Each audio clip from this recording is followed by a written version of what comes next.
how to draft a good employee profile to combine both business knowledge and data management skills. It's tough. You know, to have that, for this, it is correct that you want that breadth. You want someone who can kind of speak both languages.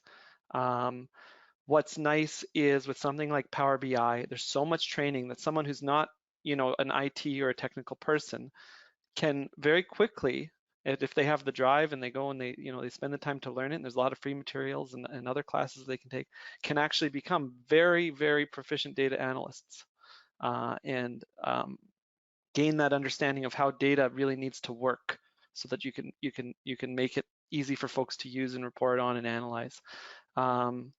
So, for us, we have folks in our group that came from a technical background and had to sort of learn. Again, for QuickLaunch, it's very much heavily finance for us, but learn the ropes on how finance works and how ledgers work.